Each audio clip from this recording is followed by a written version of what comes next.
برشلونة يفوز بكأس ملك اسبانيا. الاول ان شاء الله تكونوا بخير وزي الفل، وهنتكلم النهارده طبعا يا جماعه عن مباراه من اكتر المباريات اللي انا اتمتعت وانا بتفرج عليها.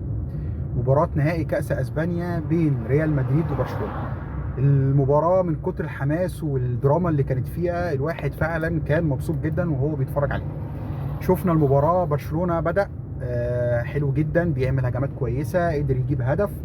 الشوط الاول بينتهي بالنتيجه ديت، والريال من اول الشوط الثاني بدا يعمل هجمات رهيبه جدا. امبابي كان احتياطي، نزل غير الدنيا، جاب هدف التعادل من فاول في الدقيقه 70. في 77 ريمونتادا جميله جدا، 2-1 للريال، وكله قال الريال بقى ايه، هيعود من الالم اللي اخده في دوري الابطال ويعوض بكاس اسبانيا. ولكن كان لبرشلونه كلام اخر. في الدقيقه حاجه و80 تقريبا 84 بيجيبوا هدف التعادل.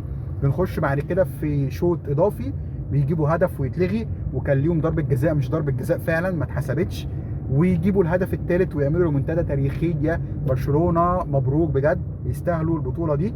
وهاينز فليك ما بيخسرش نهائي. انا عايز اعرف هيخسر امتى؟ هيفضل كده طول عمره يكسب كل النهائيات اللي بيلعبها ولا ايه الموضوع؟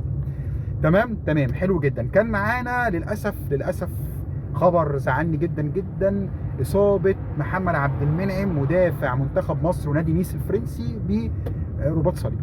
وطبعا كابتن حسام حسن والجهاز الفني كل المنتخب بعتوا له تمنياتهم بالشفاء، ومتوقع ان هو يرجع في نص الموسم الجاي باذن الله.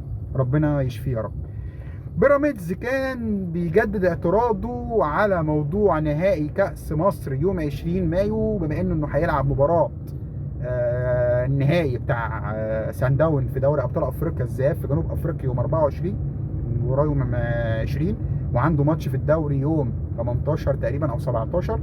فاتحاد الكورة قرر هيلغي ماتش الدوري بتاع بيراميدز تقريبا بتروجيت يوم 17، ويخلي نهائي الكاس يوم 18.